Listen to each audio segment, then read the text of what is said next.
Welcome back inside GoMarquette.com, everyone, and the Bond Shymansky Show, Week 4. I'm Brian Henry, alongside the coach of the women's volleyball program, Bond Shymansky. And, Coach, I feel like we're replaying the same record every week, but another strong weekend for your team. The second straight tournament victories. You guys sweep the Panther Invitational, and then you come back home in a heartbreaking loss to Ohio State in 5 sets. But the level of competition that you saw and the way your team answered it, it seemed, I got to imagine you were pretty happy with the weekend. Yeah, 3-in-1 weekend's not bad, and as long as we keep having this show every week and say that we had a good weekend the past weekend, we're doing something okay. So, our team just keeps getting a little bit better every day, and we responded well to some good challenges this past weekend to open up and beat Western Michigan, who is a team that was in the Sweet 16 last year.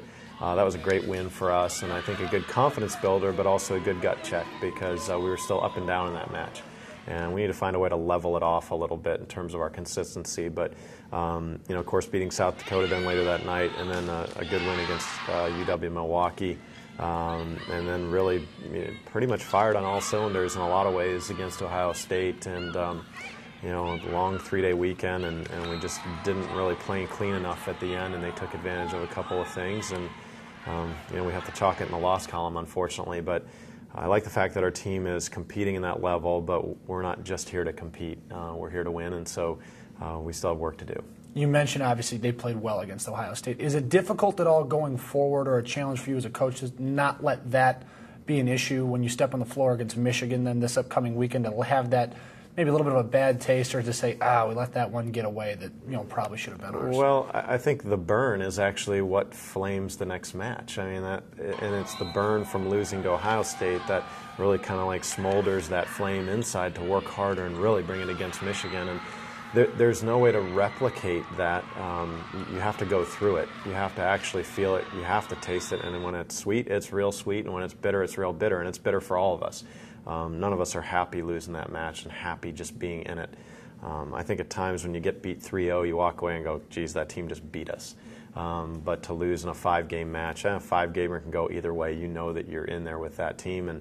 And so I think the big key for us is our team understanding that we can compete against Big Ten teams, because I think sometimes that carries a moniker or there's a symbolic block for us, a little bit, a hurdle that we need to get over.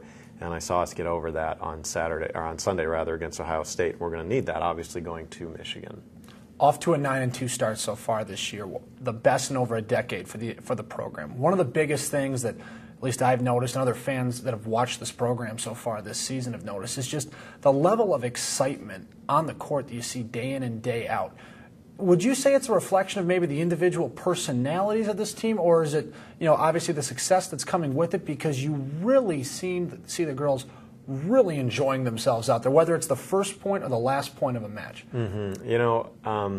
Some of that is just new. It's new and it's a change and everything's different and fresh, and so we're riding that wave a little bit. But we like to commonly say that a team reflects the coach's personality. I have a lot of fun. I just think coaching and being on that sideline, we laugh all the time as a staff that I can't sit down. I don't feel like I'm in the match when I'm sitting down, and I want to be part of that energy, and I want to be giving the team energy and having a good time when it's going right and fighting hard when it's going wrong, and they're doing that. And some of that's new personnel within the team. Some of that's the older personnel that have really taken that characteristic on individually to be tough and energetic and passionate competitors. And I think the biggest thing is that the team, they believe in each other, they believe in themselves, they believe in us as a staff, they believe in what's happening within the program, and the outcome of that belief is 9-2 so far. So many players have stepped up that have gotten you off to this 9-2 start, and we literally could sit here and talk about almost the entire roster. We'll profile one today and throughout the season. I'm sure we'll get to plenty more, but one of your freshmen, Kelsey Warner, was stepping into that libero role, has been absolutely excellent in solidifying that back row, which a year ago was a real problem for this volleyball team. Mm-hmm. Talk about her playing, kind of how pleased you've been, at least with her progression for a freshman. Yeah, it's really hard, I think, for a freshman to step in that role when you're the libero. That means you're the back row captain, and you're responsible for what's going on back there. And she's still learning how to kind of be the boss. She's learning how to direct traffic and inspire and motivate and challenge her teammates around her in the back row, and she's going to need to do that to be a top-tier libero, but she certainly has the tools.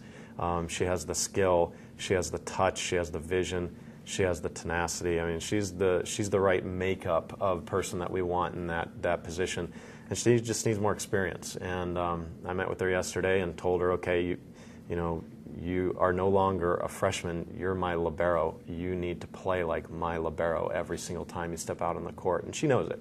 She knows that she needs to get better, but every player in our program knows they need to get better. No one has succeeded yet. No one has arrived yet. No one has just accomplished and can just rest on their laurels yet. So she's one of those players I think that's making a difference in our program right now, and we needed difference makers. We had the opportunity to catch up with Kelsey, and she talked about her experiences thus far and what's driven her to this point of the season. Definitely learned a lot. We learned how to compete. I'd say the first weekend in Loyola, our first loss against Iowa, we weren't okay with losing by any means, but we didn't know the meaning of fight. And over time, we've just really been introduced into the fight, and all of us just know each other better. And since we're such a new team, it took time to mesh. And overall, we've just been learning a lot, and the competition and fight in ourselves have really improved.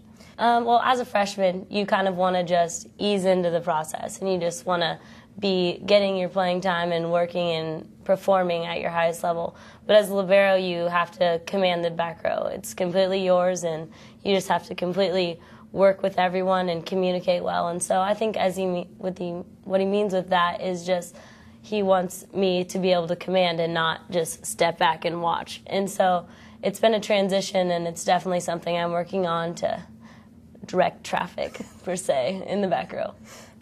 Well, Coach, things don't ease off at all this upcoming weekend. You guys go on the road for one more invitational before conference play starts. You head to the University of Michigan for the Michigan Invitational. The Wolverines, ranked 6th in the country. They're going to be your first match, and then after that, Oregon State and Dayton. How much are you looking forward to it?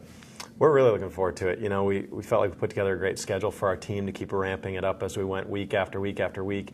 And the team's rising to that challenge. We're going to need to rise to a new level this week in practice so that we can take that into Michigan and into their tournament. Certainly anytime you get to play a top 10 team, it's a huge opportunity. So we're not downplaying that opportunity. We're selling it to our team. This is a championship moment for us. And I'm not sure that Michigan is a team that's played with a huge target on their back for a long time as a program, but they are a team that's really, really good.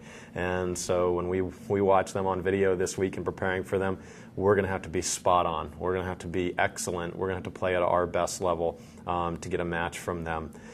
But I also feel like as a coach, we don't have to play at a level better than what our best is. We're not asking for something that we can't do. We believe in our team. We believe that that's a team that we can go beat if we play great. And then Oregon State and Dayton are also going to present issues, all receiving votes in the top 25 of a very well-rounded tournament that you'll see there. Yeah, there's no easy match there. There's no take a break or take a breather or mental lapse that we can afford on the weekend. But Oregon State's a big team from the Pac-10. Dayton is a sneaky team. They very well may be the best team at that tournament.